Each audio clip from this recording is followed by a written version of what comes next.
So ito ang Anta Travel PG7 1.5. Ano kaya ang meron sa bagong version na ito? Mas malambot kaya ito kaysa sa previous version? Or mas stable ba ito kaysa sa previous version? At ano kaya ang binago nila sa bagong version na ito? So tara, pag-usapan natin ito. Disclosure, itong sapatos na ito ay pinadala sa akin ng authorized sellers ng Anta na nakabase sa TikTok shop para i-test at gawa ng review. Pero hindi ako binabayaran para gamitin o gawa nito ng review. At lahat ng sasabihin ko dito ay basic experience ko. So bago natin ito pag-usapan, baka pwede mo naman i-like yung video ko. Pasubscribe naman ako, wala namang bayad to. Malaking tulong ito guys sa paggagawa ko ng video na ina-upload dito sa YouTube. Maraming salamat po sa inyo. Nga pala guys, available po ito sa TikTok ko. Search nyo po yung Jobs TV. Tap nyo po yung showcase or yung icon basket. Makikita nyo po yung sapatos na ito. Available din po ito sa Shopee. Ilalagay ko po sa description ng link kung saan mabibili. Pag-usapan natin guys ang specs nito. Yung upper material nito guys ay Hina yarn. Tapos ginamitan ng Dupont Sorona fiber para sa softer and more skin friendly. Kapag tinitingnan ko guys yung upper nito, marami siyang butas-butas para sa pagiging breathable niya. Tingnan nyo guys oh. Dito rin sa part na to. Dito rin sa kabila. Tapos sa mga butas-butas na yan, meron nakaharang na manipis na tela. So, hindi basta-basta papasok dyan yung buhangin o malilit na bato. At itong toe cap niya, medyo matigas. So, meron itong 1, 2, 3, 4, 5, 6, 7 lacing holes. So, meron pang 7 lacing holes guys. Kung halimbawa maluwag to sa inyo, may higpitan natin to ng maayos. Tapos, yung kanyang sintas guys ay medyo mahaba. Tapos, malapad. Dito naman guys sa collar lining niya, meron ako nakakapang foam. Malambot. Pero hindi ganun kakapal guys. Pero itong part na to, medyo makapal yung foam dito. Malambot. Meron ako nararamdaman na heel counter. Dito naman guys sa back, medyo malambot yung bandang taas. Tapos dito sa kabila. Pero yun nandito sa baba guys, matigas. So nakakatulong yan para malak ng maayos yung ating heel. Dagdag stability yon.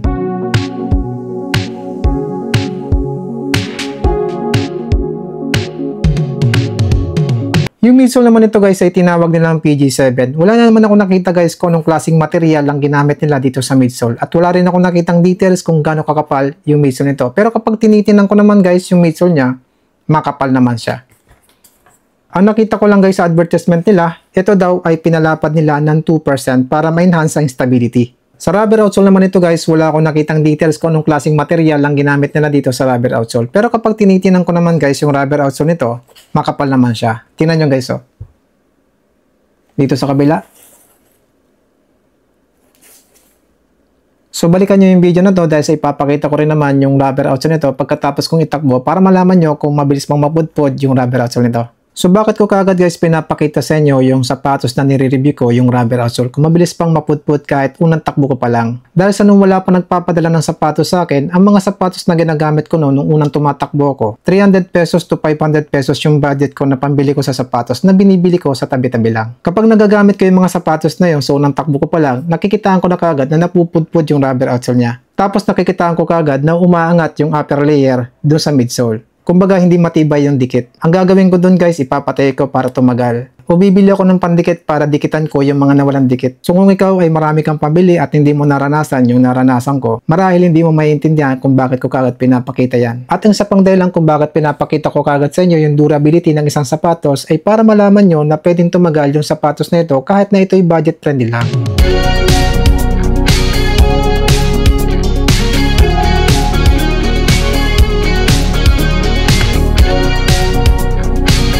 So, tingnan naman natin guys ang kanyang insole. So, yung insole niya guys ay makapal, malambot, merong support sa arch, tapos itong support sa arch guys, medyo mataas. Pa-curve dito sa heel, so nakakadagdag laki ito sa ating sakong. Malambot. Medyo magaspang yung nararamdaman ko dito, tapos may nakalagay sa kanyang Anta Running. Nung nilabas ko guys itong insole, napansin ko dito sa loob ng sapatos, meron din siyang extra layer na foam dito sa loob ng sapatos. Itong color yellow guys. So nakakadagdag yan sa pagiging malambot na pakiramdam kapag tumatapak tayo sa ground. At meron din tong strap na connected dito sa tang. Pakita ko sa inyo guys. Ito guys oh. So nakakadagdag yan sa pagiging secure ng paa natin dito sa loob ng sapatos. Kumbaga hindi basta-basta gagawang kapag umakbang tayo. So timbangin natin ito guys kung ilang grams ito sa size ko. Sa size 7 ito guys, 277 grams sa size ko, so magaan pa rin itong itakbo. So tara, subukan na natin ito sa pagtakbo.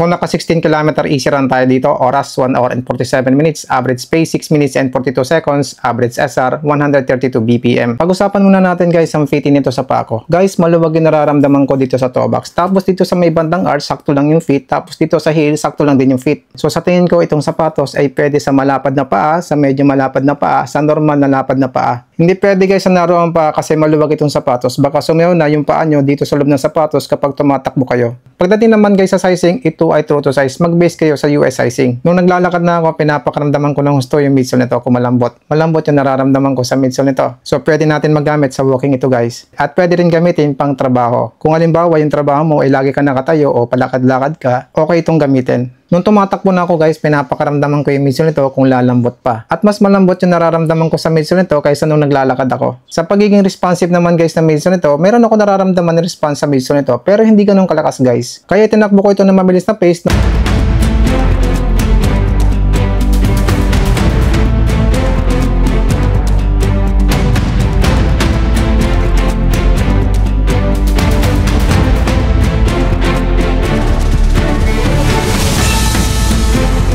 Umabot ng 3 minutes and 58 seconds. Hindi pa rin ganun kalakas yung nararamdaman ko na response sa midsole nito. Meron pa pero hindi ganun kalakas guys. So sa tingin ko guys itong sapatos ay para sa jogging, sa easy run, easy long run at LSD. Hindi pwede guys sa speed run kasi mahina yung pop-up niya. Makakatakbo ka naman na mabilis dito pero hindi mo siya masusustain na matagal kasi medyo may kabigatan itong sapatos kung gagamitin nyo sa speed workout. Sa 16 km na takbo ko dito, hindi ko nararamdaman guys na dumadapa yung midsole nito. So sa tingin ko, pwede ito ng half marathon pataas. Mabigat man ikaw o magaan. Sa pagiging stable naman ito guys, napaka-stable nito sa pantay na kalsada. At nararamdaman ko guys na mayroon siyang magandang support dito sa arch ko. At itinakbo ko guys ito sa papalikong kalsada tapos pataas.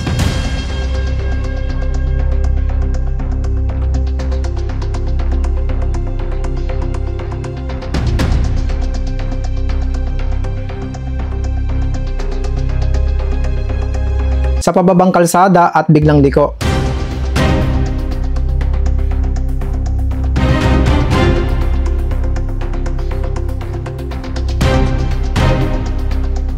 Stable pa rin yung nararamdaman ko dito. Sa rubber outsole naman ito guys, makapit sa kalsada. Hindi ako nakakaramdam na dumudulas yung rubber outsole nito sa kalsada. Tapos nakatulong yung pagiging makapit nito sa pagiging stable. Tungkol naman guys sa strict pattern nito, dahil sa wala akong nakitang details kung gaano kakapal ng midsole nito, kung ano ang drop nito, pinakaramdaman ko na lang ng gusto ito habang tumatakbo ako. So sa tingin ko itong sapatos ay pwede sa forefoot striker, midfoot striker at heel striker. Pag-usapan natin guys ang durability nito. Unahin natin guys sa rubber outsole niya. Dahil sa naka 16 km na ako dito, ito na guys yung kanyang rubber outsole. Dito, walang gas-gas. Dito, merong konting gas-gas. Dito sa kabila. So sa tingin ko, yung rubber outsole nito ay durable. Dito naman guys sa midsole, meron siyang konting bitak-bitak dito sa gitna. Pero hindi ganun kalalim guys. Meron din dito sa may bandang taas. Hindi rin ganun kalalim. Dito sa kabila guys, meron siyang konting bitak-bitak. Hindi rin malalim. So sa tingin ko, yung midsole nito ay matibay. So tingnan naman natin guys yung dikit nito kung meron natuklap o nawala ng dikit. Dito sa may forefoot, nakadikit pa rin. Sa kabila, dikit pa rin. Dito sa may bandang heel, nakadikit pa rin. Dito sa kabila,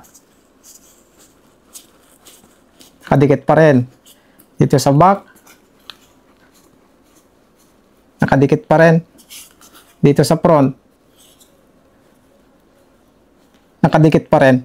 So matibay yung mga dikit nito.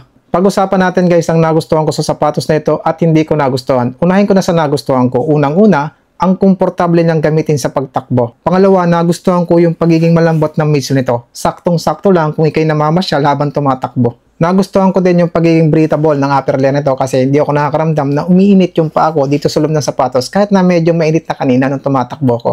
Nagustuhan ko din guys yung strap na nandito sa loob na connected dito sa tang dahil dyan hindi basta-basta gumagewang yung paa ko dito sa loob ng sapatos kahit na medyo maluwag yung toe bag sa paa ko. At ito naman guys ang hindi ko nagustuhan sa sapatos na ito. Unang-una, wala siyang reflectorized design. So, importante yan sa akin guys. Kailangan merong reflectorized design ng isang sapatos para sa safety natin kapag tumatakbo tayo sa kalsada. Ang pangalawang hindi ko nagustuhan dito guys, itong maraming butas-butas na to na tela, tapos yung nakaharang dito na tela nandito sa ilalim, para siyang hindi magkadikit. Meron siyang gap. So kapag pinasok ito ng dumi, hindi basta-basta matatanggal. So yan lang muna guys ang masasabi ko sa sapatos na ito. At nandito guys, yung previous version niya. So try natin pagkumparahin. Guys, mabilis ang comparison lang to. Para sa itong comfortable itakbo at merong maayos na stability, pero mas may support itong 1.5 sa arts. Mas magaan naman ang previous version at mas malambot kaysa dito sa 1.5.